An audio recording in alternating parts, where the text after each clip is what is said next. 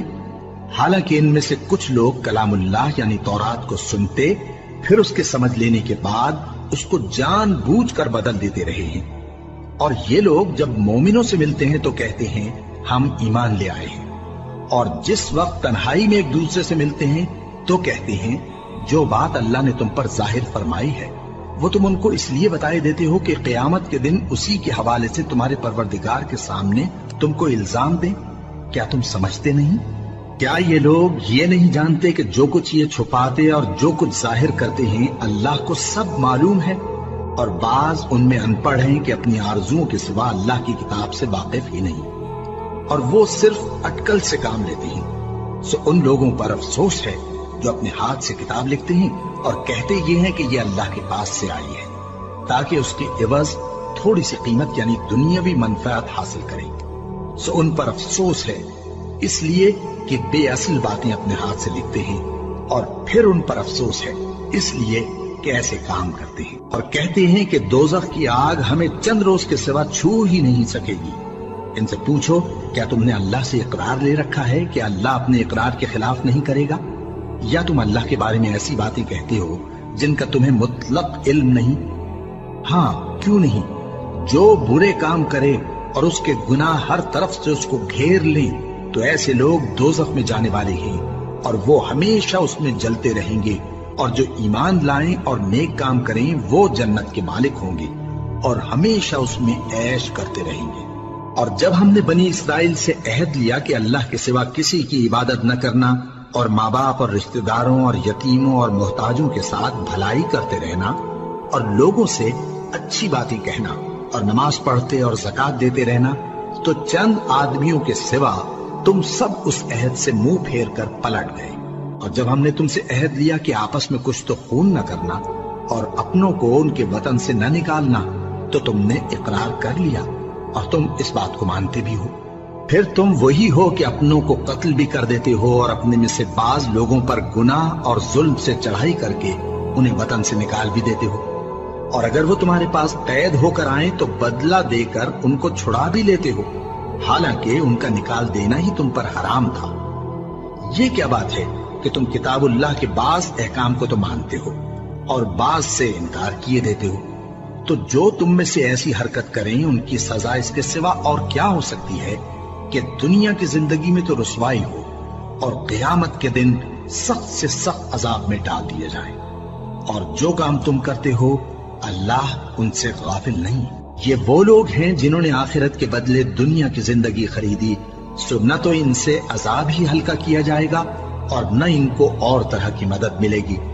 اور ہم نے موسیٰ کو کتاب عنایت کی اور ان کے پیچھے یکے بعد دیگرے پیغمبر بھیجتے رہے، اور عیسیٰ ابن مریم کو کھلے نشانات بخشے اور روح القدس یعنی جبرائیل سے ان کو مدد دی۔ تو کیا ایسا ہے کہ جب کوئی پیغمبر تمہارے پاس ایسی باتیں لے کر آئے جن کو تمہارا جی نہیں چاہتا تھا تو تم سرکش ہو جاتے رہے، اور ایک گروہ انبیاء کو تو جھٹلاتے رہے اور ایک گروہ کو قتل کرتے رہے، اور کہتے ہیں ہمارے دلوں پر پردے ہیں؟ نہیں، بلکہ اللہ نے ان کے کفر کے سبب ان پر لعنت کر رکھی ہے، بس یہ تھوڑے ہی پر ایمان لاتے ہیں۔ اور جب اللہ کے ہاں سے ان کے پاس کتاب آئی جو ان کی آسمانی کتاب کی بھی تصدیق کرتی ہے، اور وہ پہلے ہمیشہ کافروں پر فتح مانگا کرتے تھے، پھر جس چیز کو وہ خوب پہچانتے تھے جب ان کے پاس آ پہنچی تو اس سے منکر ہو گئے، بس کافروں پر